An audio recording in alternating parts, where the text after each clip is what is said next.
সমালোচনার তীরে বিদ্ধ তাওহিদ হৃদয় ব্যাট হাতে ঝড় তুললেন সময় মতো। সুপার ফোরের বড় মঞ্চে দাপুটে 50-তে জেতালেন দলকে।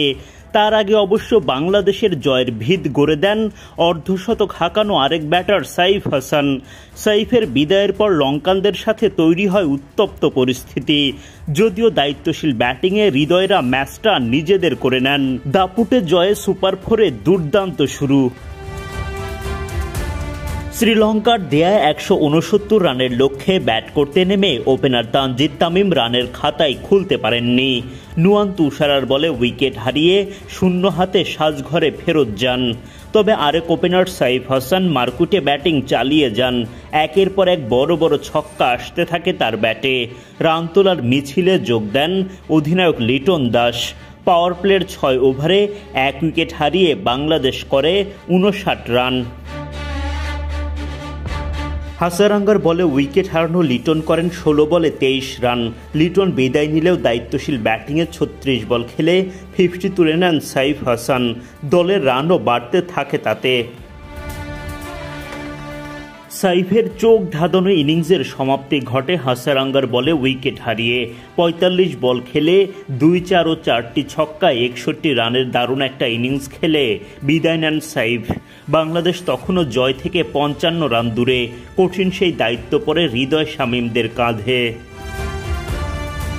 অফ ফর্মে থাকা তাওহিদ হৃদয়ই এদিন হয়ে দাঁড়ান দলের বড় ভরসা। দাপুটে 50 তুলে নিয়ে দলকে দেখান জয়ের পথ। লঙ্কানরা কঠিন লড়াই করে চাপে ফেলার চেষ্টা করেন টাইগারদের। যদিও শেষ পর্যন্ত লড়াকু বাংলাদেশি জয় তুলে নিয়ে মাঠ ছাড়ে।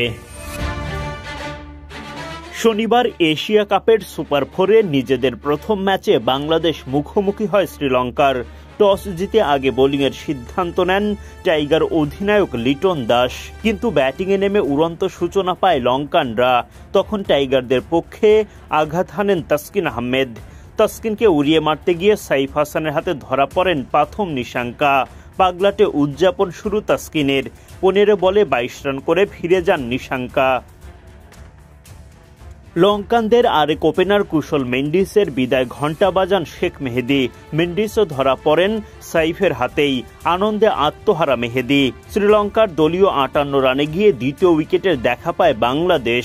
প্রতিপক্ষের রানের লাগাম টানতে পারেন লিটনরা। লঙ্কানদের তৃতীয় উইকেটটাও তোলেন শেখ মেহেদী। তার স্পিন জাদুতে বোল্ড কামিল মিশারা। 11 বল খেলে মাত্র 5 রান করে ফিরে যান এই লঙ্কান ব্যাটার। 65 রানে শ্রীলঙ্কার 3 উইকেট তুলে চাপ বাড়ায় বাংলাদেশ। কুশল পেরেরা ও দাসুন সানাকা জুটি গড়ে প্রতিরোধ গড়ার চেষ্টা করেন। পেরেরাকে ফিরিয়ে সেই জুটি ভাঙেন মুস্তাফিজুর রহমান। লিটনের ক্যাচের পর লঙ্কান ব্যাটার রিভিউ নিলেও শেষ রক্ষা হয়নি। 16 রান করে মাঠ ছাড়েন